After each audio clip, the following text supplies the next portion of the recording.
우리가 요동치 않을 나라를 기업으로 받았잖아요.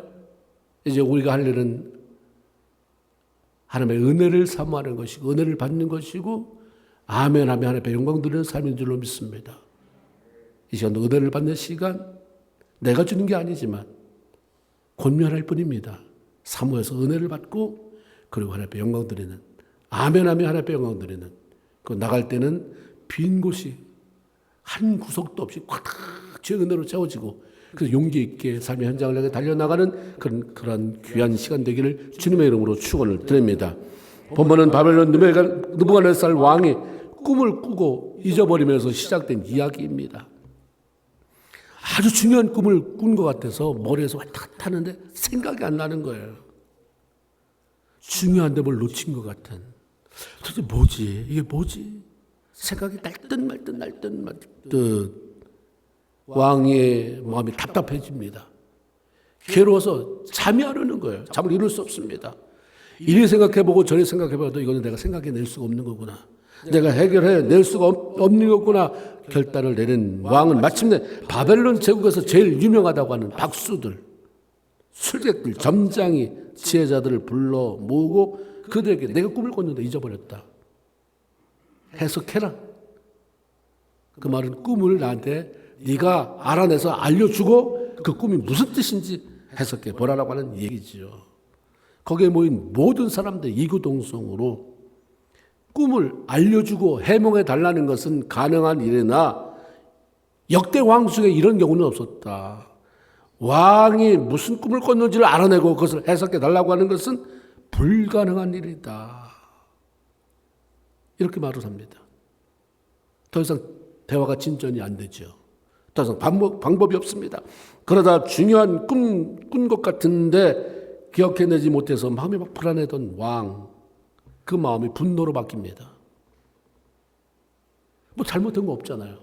솔직히 했을 텐데 자기 성질을 못 내서 분노가 나와요. 그래서 지혜자를 비롯한 모든 술객 점쟁이들을 다 죽여버리라. 이 명령을 내립니다. 건의대장, 오늘날로 말하면 왕의 경호 실장격인 아리옥이 왕의 명령을 수행하기 위해서 사람들을 하나씩 차로로 찾아가 죽이는 가운데 지혜자로 세워진 다니엘과 세 친구도 죽이려고 찾아왔습니다. 바벨론에 끌려온 이 다니엘 세 친구에게 그야말로 엄청난 삶의 위기가 찾아온 거죠. 그것은 내가 공들여 쌓은 내 쥐기에서 내가 파면당하는구나가 아니라 그보다 더한 분노한 왕의 칼에 이유 없이 맞아 죽게 생긴 것입니다. 오랜 세월 왕 곁에서 그를 자문해왔던 나이 많은 지혜자들이 하나 둘씩 죽어나가는 마당에 이제 갓 관료가 되어서 왕을 섬기게 된 자신의 목숨, 친구들의 목숨 누구도 보장해 줄 수가 없는 상황이었습니다. 그런데 놀라운 것은 이런 위기 속에서 다니엘이 살아남았다고 하는 거예요. 이런 위기 속에서 다니엘과 세 친구, 하나님의 사람들이 모두 살아남았다고 하는 것입니다. 도대체 어떻게 됐길래 이런 일이 가능할 수 있었는지 다니엘이 자기 이야기를 쓴, 하나님의 이야기를 쓴 이 다니엘서에서 담담히 그 이야기를 풀어가고 있습니다. 결론이 뭐예요?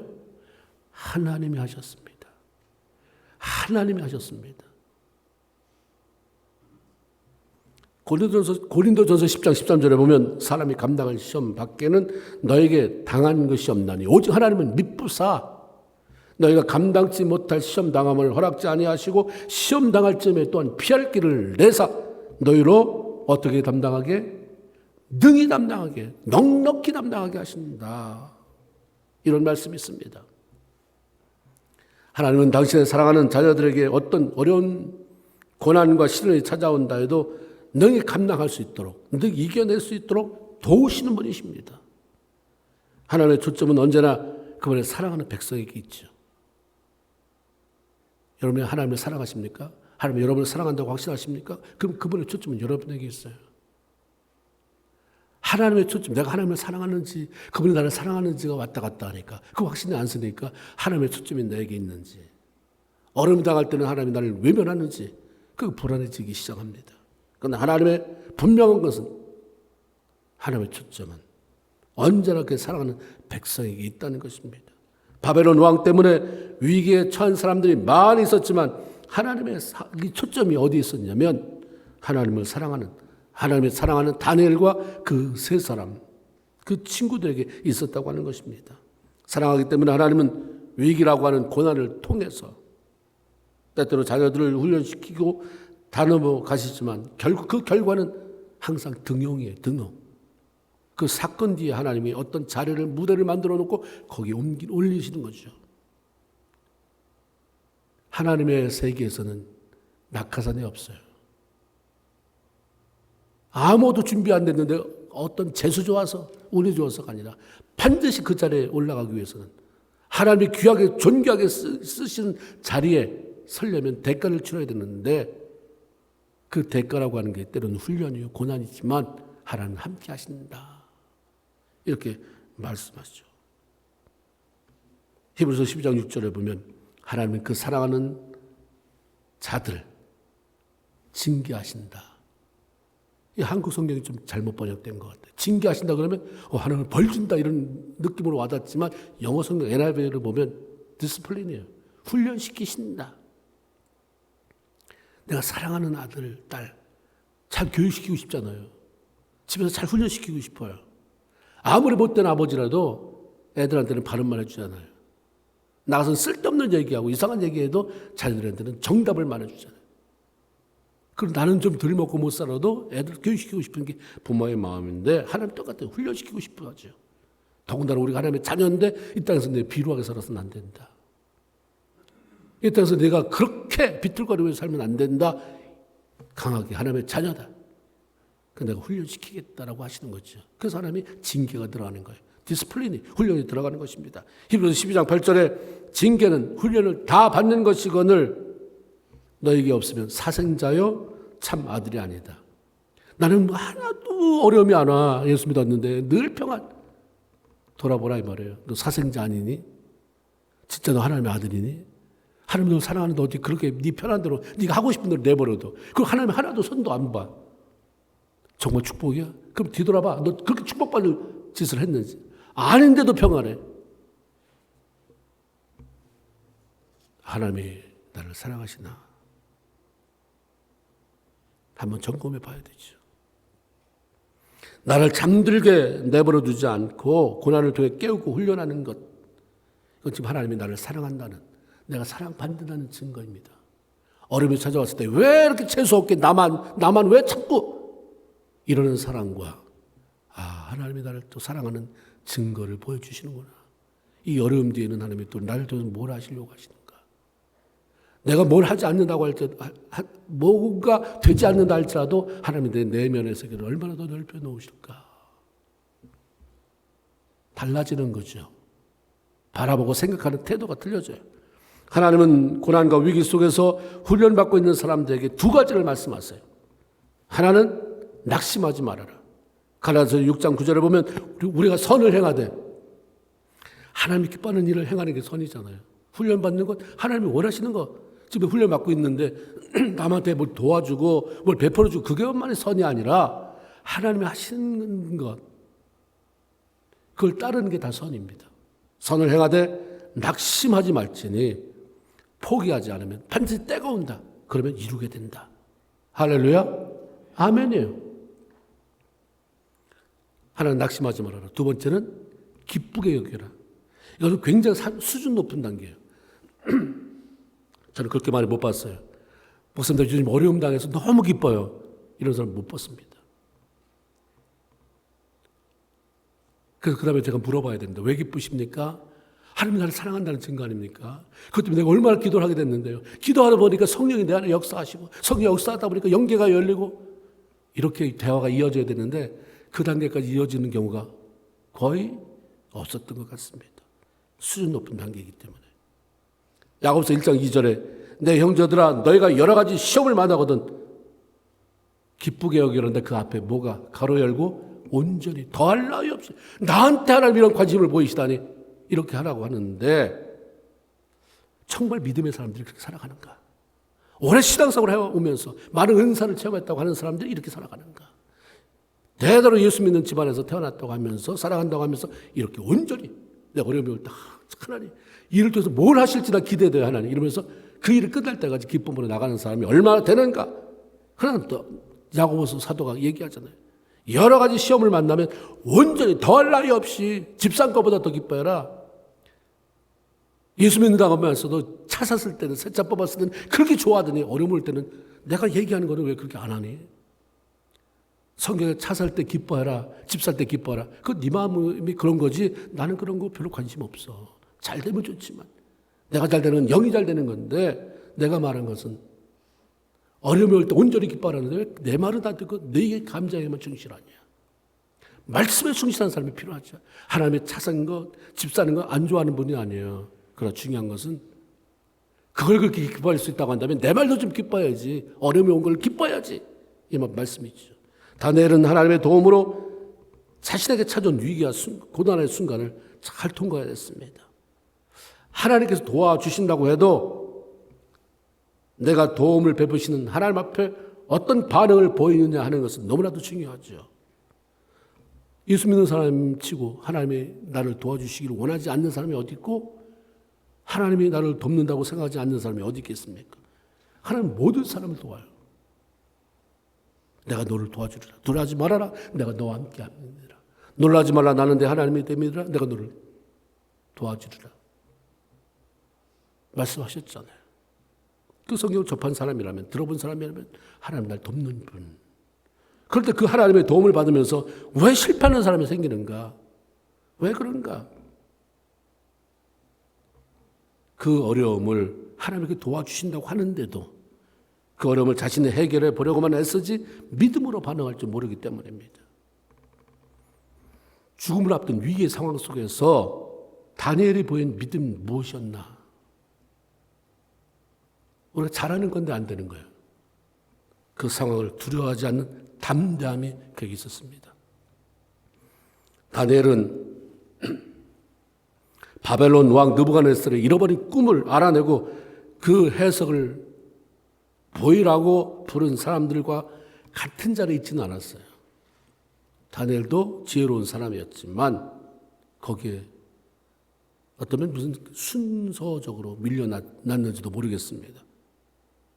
거기에 있지는 않았지만 그들과 더불어 왕의 불같은 명령으로 말미암아 곧 죽게 되었다는 사실 알게 되었겠죠.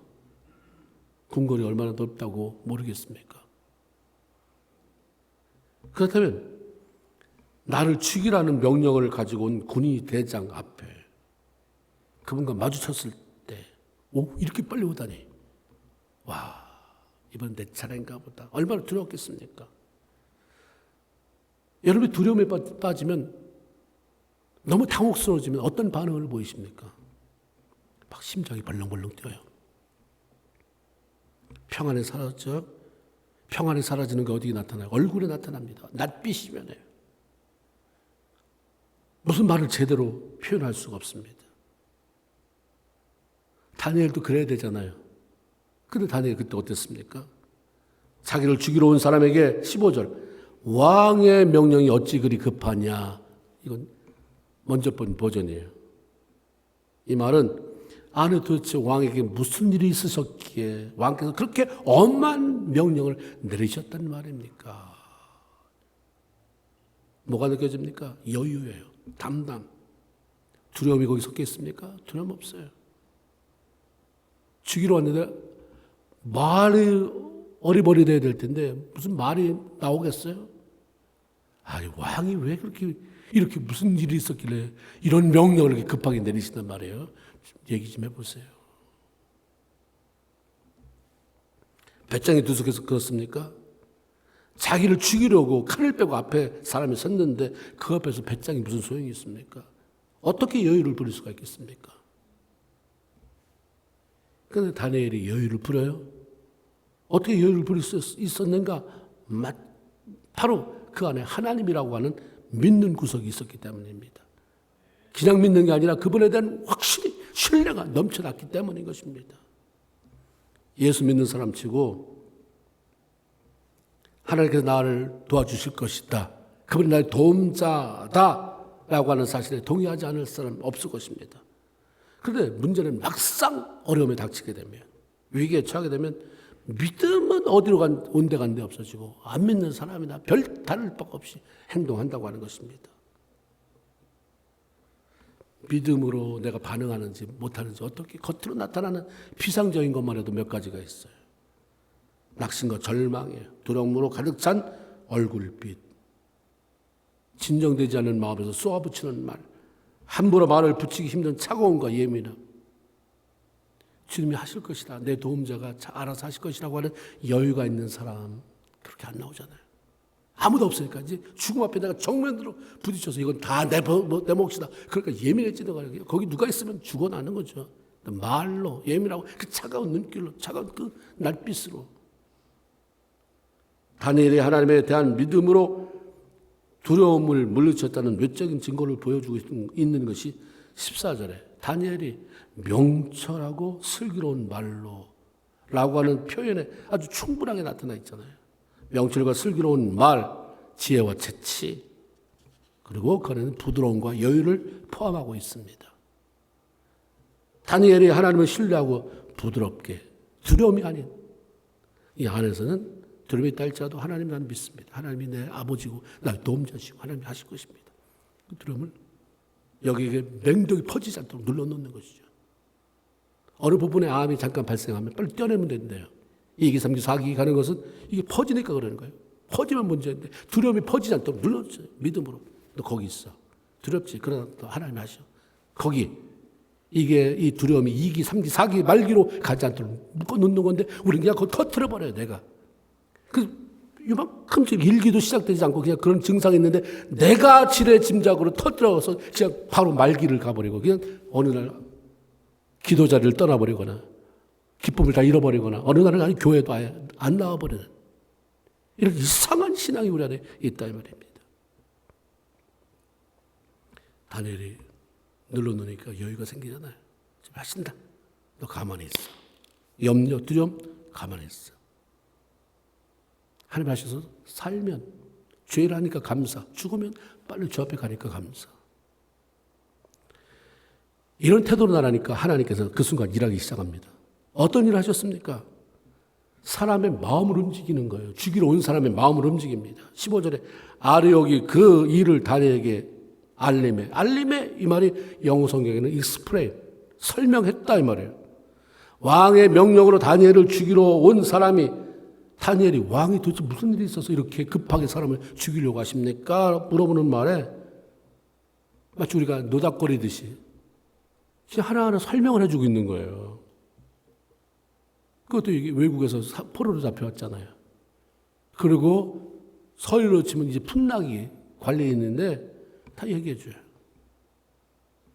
근위 대장 아리옥이 비록 하나님 왕의 명령이긴 하지만 적군도 아닌 얼마 전까지만 해도 궁궐에서 함께 인사하고 지내오던 고위 관직자들을 죽이라는 명령을 수행할 때 얼마나 힘들었겠습니까? 죽이고 싶지 않아도 왕이 명령이 떨어졌으니까 죽여야 되는 입장에서 그도 힘들었을 거예요. 그런데 정작 죽음의 위기에 처한 다니엘이 당당하게 말하는 것을 보면서 얼마나 놀라겠어요. 죽일 사람은 나고 죽임을 당할 사람은 넌데 어찌 죽을 놈이 저기 당당하게 여유, 재치 내 마음을 흔들어 놓는단 말인가.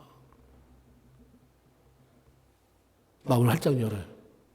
이 상황의 전후 그런 모든 일들을 설명해 줍니다. 그 기가 막힌 일이 생기는 거예요. 결국 이 사람이 다니엘과 왕을 연결시켜주는 역할을 하고 문제 해결의 시발점이 그 출발점을 마련해 주죠. 믿음으로 반응하면 또 어떤 것인가? 너무 어려워하지 말고 일단 내 표현, 내 표정, 말 점검해 보세요.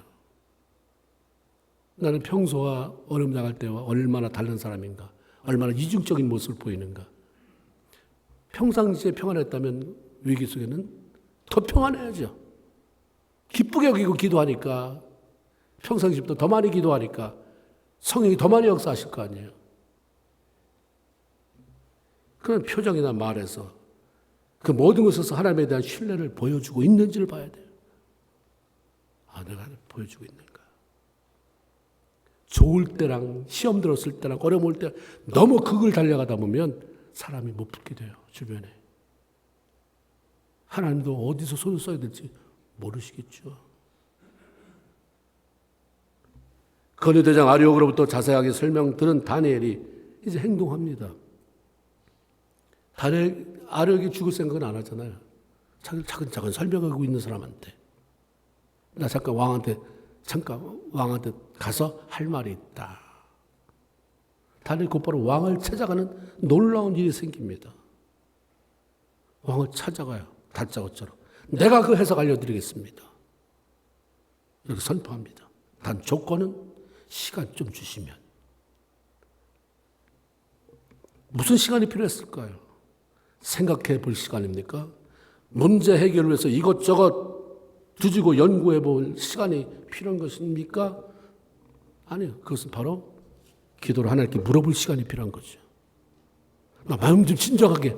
나 아직 죽을 준비 안 됐는데 마음 좀 진정하게. 시간 이게 아니라 하나님께 기도할게. 날 살려줄 건지 죽일 건지 물어보는 게 아니에요. 이거 하나님 무슨 뜻입니까? 그래서 하나님 앞에 물어볼 시간이 필요하니까 단 시간만 주시면 내가 해결하겠습니다. 알려드리겠습니다. 바벨론 왕이 누굽니까? 성질이 굉장히 급하고 괴팍하고 변덕이 심한 사람 아닙니까? 금방금방 뒤집히는 사람이에요. 악한 사람이에요. 자기 꿈을 꾸고 잃어버린 그거 알아내서 해석해 주지 못한다고 내가 몸을 쪼개겠다. 이런 표현을 하잖아요. 그럼 다 죽여라. 당장 죽여라. 이런 말을 하는 사람이에요. 자기 마음에 들지 않으면 조금 더 못 견뎌서 막 진노하고 화내고 그 분을 사귀지 못해서 몸부림치는. 우리 읽어보잖아요. 여기 나오잖아요. 그런데 그런 사람이 다니엘을 향해서 마음을 열잖아요. 그리고 시간 주면 전에 아까 술사들한테는 왕이 꿈을 알려주면 해석해 주겠습니다 했을 때 네가 시간 끌려고 그러지. 네가 시간을 자꾸 끌려고 하는구나. 그래서 뭔가 얕은 수작 부리려고 하는 거지. 그러니까 즉각에서 죽여라가 나왔는데 다니엘을 말하니까 시간을 줘요. 다니엘이 요청한 것을 그 변덕스럽고 괴팍한 왕이 다 들어줘요. 하나님께서 왕의 마음을 움직였기 때문이고 다니엘의 당당하고 자신만만한 그 선포 때문이었습니다. 나이 많고 경험 많은 다른 바벨론의 지혜자들은 신이 아니면 왕의 꿈을 알아내고 해석하는 것은 절대로 불가능하다라고 얘기했는데 왕도 그걸 수긍하는 거죠. 도대체 누가 내가 꿈꾸을 지가 알아. 그렇지만 화가 나니까 분노하니까 괴팍한 사람이 죽여라 했던 것이지 알거든요.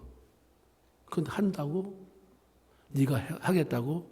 해석을 알아내겠다고? 내가 잃어버린 꿈을 알아내겠다고? 그런 자신감, 당당함이 어디서 오는가? 어떻게 그런 것을 선포하는가? 그러니까 죽여라가 안 나오는 거죠. 보고 싶은 거예요. 네가 어떻게 하는가를 보고 싶은 거죠. 그 다음이 기대되게 만드는 사람. 저런 배짱이면, 저런 믿음으로 하면 다음에 제가 또 어떻게 나를 위해서 영광을 돌릴까? 이게 기대가 돼야지 하나님이 사용하실 거 아니에요. 무슨 어려운 말 하면 초조금이 돼버려가지고 내가 이렇게 서운했다고 해서 다음번 기대가 될까?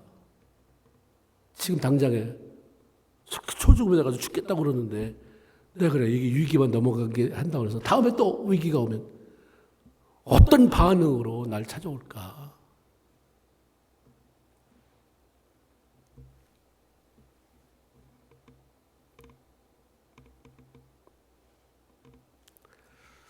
왕은 자기가 당장 죽여라는 그 명령 취소하잖아요.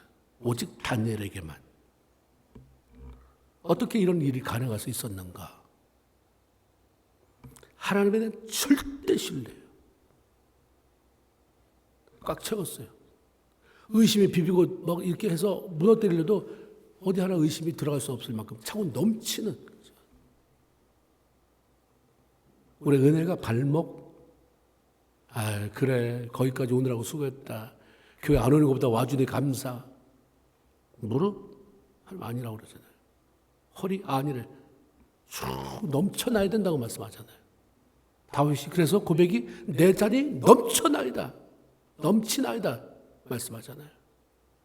나 90%, 10%나 90%나 별로 좀 시간이 끌을 뿐이지. 어떤 사람은 10%인 사람은 하루 만에 나 못 살겠다고 뒤로 나가 자빠진다면 80%는 한 달 가겠죠. 6개월 가겠죠. 그러나 6개월 후에 나가 자빠지는 건 똑같다 이 말이에요. 100%가 돼야. 그래서 부정적인 것이 염려, 근심이 내 안에 막 힘쓰면 막 벌어지게 만드는 그런 공간이 없게 만들어야 돼요. 꽉 채워야지. 그 예수 충만, 성령 충만이 뭐예요? 꽉 차고 넘쳐나는 걸 말하는 거잖아요.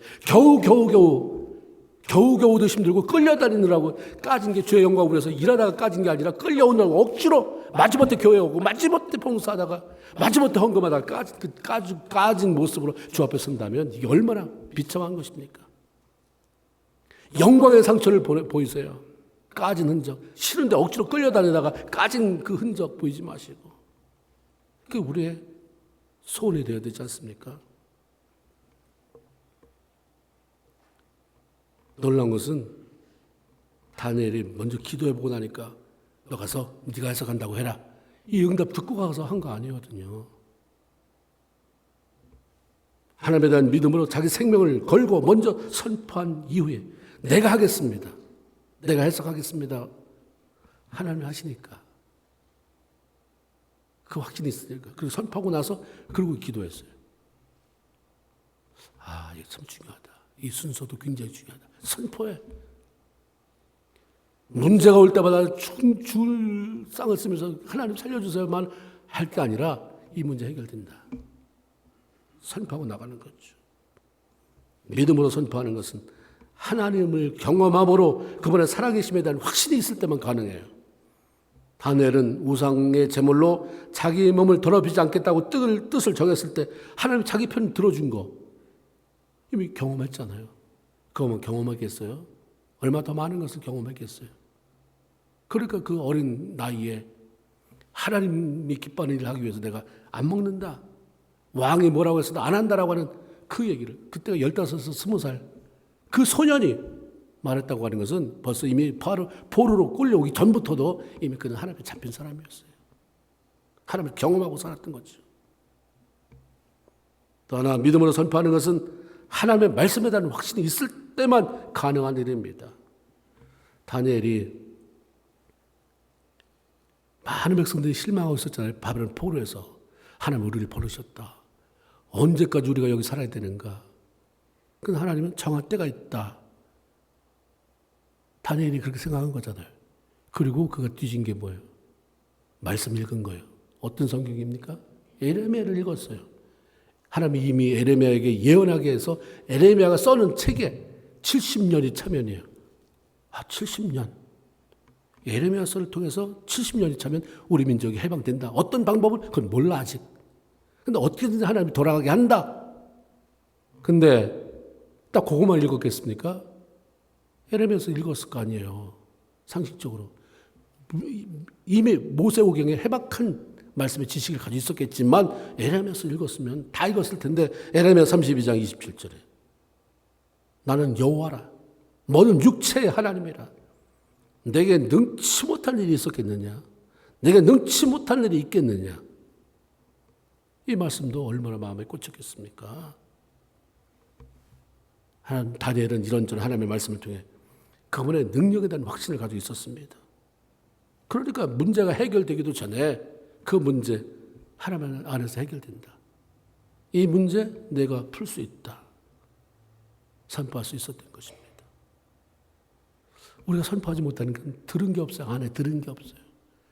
내 입이 힘있게 말할 수 있도록 지지할 수 있는 내면에 내용물이 없다고 하는 거예요.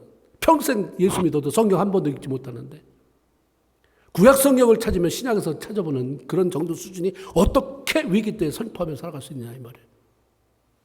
말씀 읽어라 하지 않아도 우리는 여기에 대해서 하나님의 책망을 받으며 동기부여를 받아야 돼요. 말씀이 살아 움직여야 그 말씀이 강한 믿음을 만들어내고 자꾸 말하고 싶어지게 만드는, 말하고 싶어. 너 말해라. 말씀이. 성경에 예레미야에 하나님 나는 능치 못할 일이 없다. 너는 내게 부르짖어라. 내가 네게 응답하겠고 네가 알지 못하는 그거 비밀하는 것을 보인다고 하지 않았느냐. 외쳐라. 말씀이 나를 밀어붙이니까 믿음의 언어가 나오는 것이고 역사가 시작되는데 들은 게 없으니 뭐가 어떻게 하냐 이 말이에요. 주일날 예배 한번 잘하시는 것이지만 이거 가지고 우리가 어떻게 지탱해 나갈 수 있습니까? 일주일 내내를 어떻게 지탱해 나갈 수 있어요? 한 달을 어떻게 또 버텨나갈 수 있습니까? 그래서 좀 결단해야 돼요. 내가 죽기 전에 예수님이 오신다면 성경 한 번은 보고 죽을까? 예수 믿는데 하나님의 사랑의 편지라고 하는 창세부터 계시록까지 한 번도 읽어본 적이 없고 주님 앞에 가서 뭐라고 얘기하는데 하나도 알아들 수가 없는 거예요. 성경에 있는 얘기를 하시니까. 우리가 좀 대충 윤곽이라도 좀 알고 가야 되지 않아요? 바쁘다는 핑계는 다 거짓이에요. 오늘 내가 널 죽이면이. 성경에 보잖아요. 어떤 장사꾼이 그래 바빠서 이 다음에 내가 장사해가지고 이렇게 이윤 당기면 이거 가지고 뭐에다 써먹지? 이 어리석은 자 오늘 밤에 내가 네 생명을 취하면 우리는 절대로 그런 경우가 나한테는 안 당한다고 생각하니까 그게 부사 태평이에요. 그리고 하나님의 말씀에 외면된 그냥 내 신앙, 하나님만 부르는 내가 주인인, 내가 신인, 이상한 신앙생활을 하게 되는 거죠. 우리가 남의 문제에 대해서는 이렇게 장담하면 네 문제 해결된다 이렇게 말할 수 없더라도 내가 당하는 문제에 대해서는 믿음으로 선포할 수 된다는 사실이죠. 거울 보고 선포하세요. 이 문제 힘들지? 이 문제는 하나님 안에서 해결된다. 이 문제 야 까불지 마. 이 문제는 내게 밥이다. 자기 입으로 선포하지 못하는 것이 내가 신중하기 때문인가 아니면 믿음이 없기 때문인가 바로 분별하세요. 나는 신중해서 함부로 그러니까 남한테는 얘기하지 말라 이 말이에요. 내가 내 앞에 거울 보고 고백하는데 무슨 신중함이 필요해요. 믿음이 필요하지. 선포하는 거예요. 따라합시다. 이 문제는 조금 더 마스크 썼다는 것을 감안해서 이 문제는 반드시 하나님 안에서 해결된다. 사탄아 물러가라. 문제야 물러가라. 할렐루야. 아멘. 왕에게 선포하고 돌아와서 집으로 간 다니엘의 한 일은 당연히 기도하는 것이었습니다. 왜 기도했을까? 기도가 답이니까. 기도가 유일한 문제 해결의 방법이기 때문입니다. 기도할 때 하나님은 능력의 하나님은 응답으로 직접 그 일에 간섭하시죠. 내 문제에 관심을 보이기 시작합니다.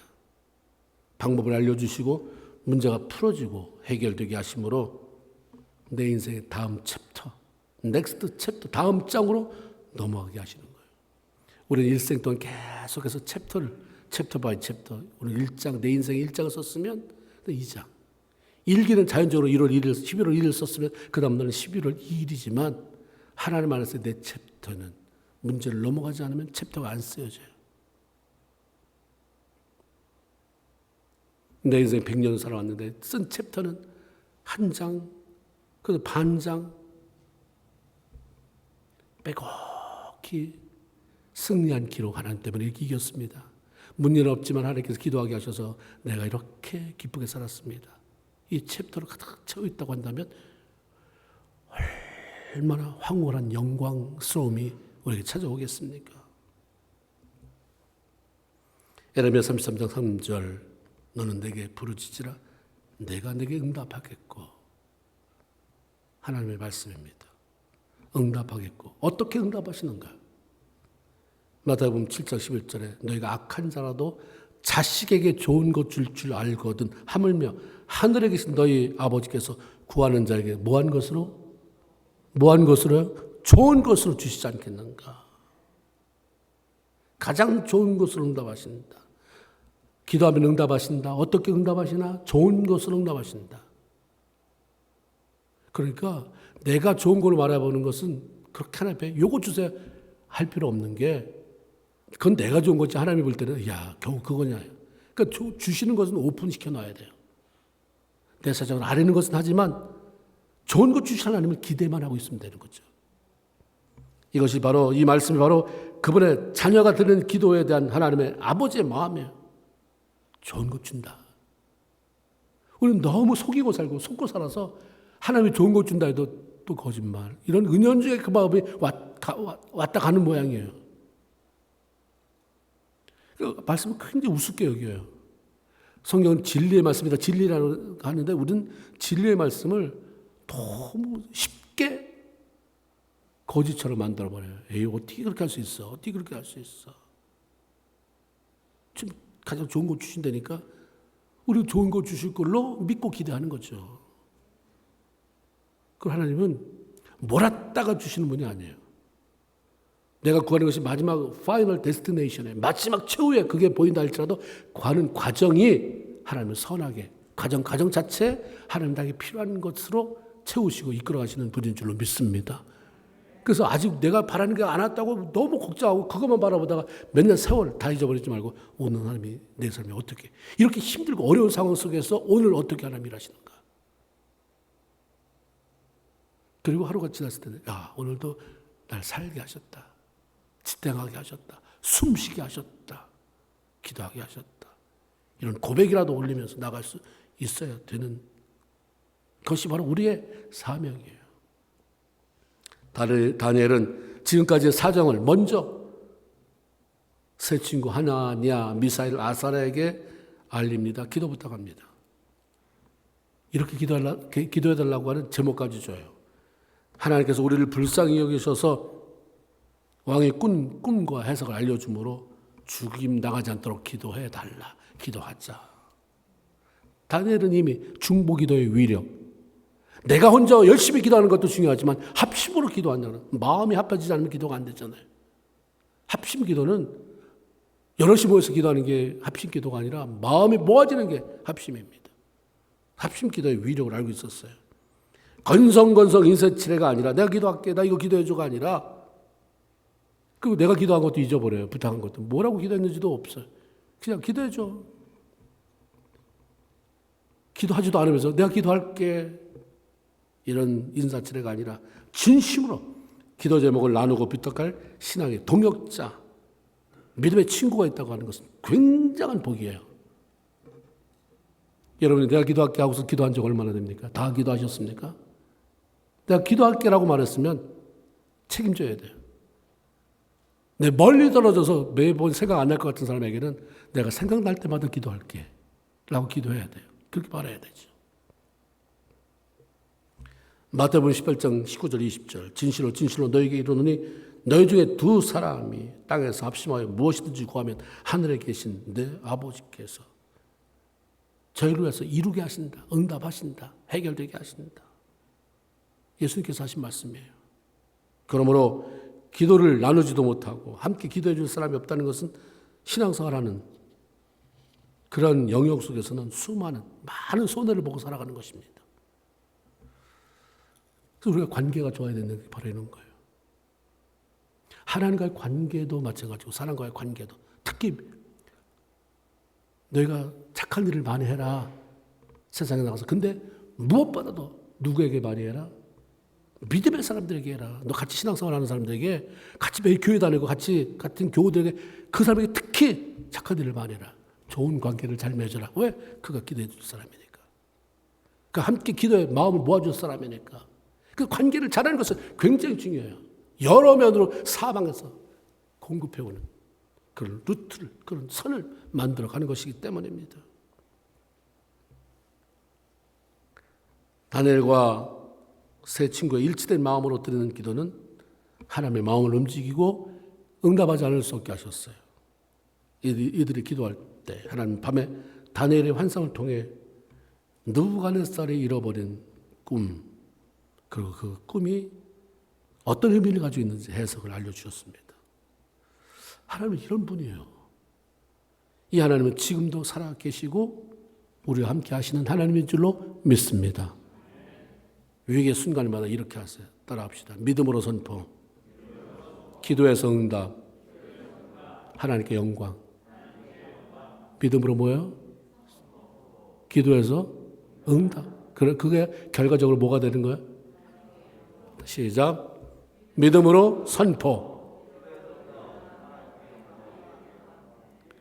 이거 자수 맞추라고 저 좀 신경 썼어요. 잘 외워지라고. 한 번 더 시작. 믿음으로 선포, 기도에서 응답, 하나님께 영광. 이런 삶을 매일매일 살아가면서 승리하시고 하나님의 영광 돌리고 많은 사람을 세울 수 있는 귀한 성도들 다 되기를 주님의 이름으로 축원을 드립니다. 아멘. 우리 한번 결단하는 시간을 가졌으면 좋겠습니다. 어렵습니까? 기뻐하세요. 낙심하지 마세요. 하나님이 하신다잖아요.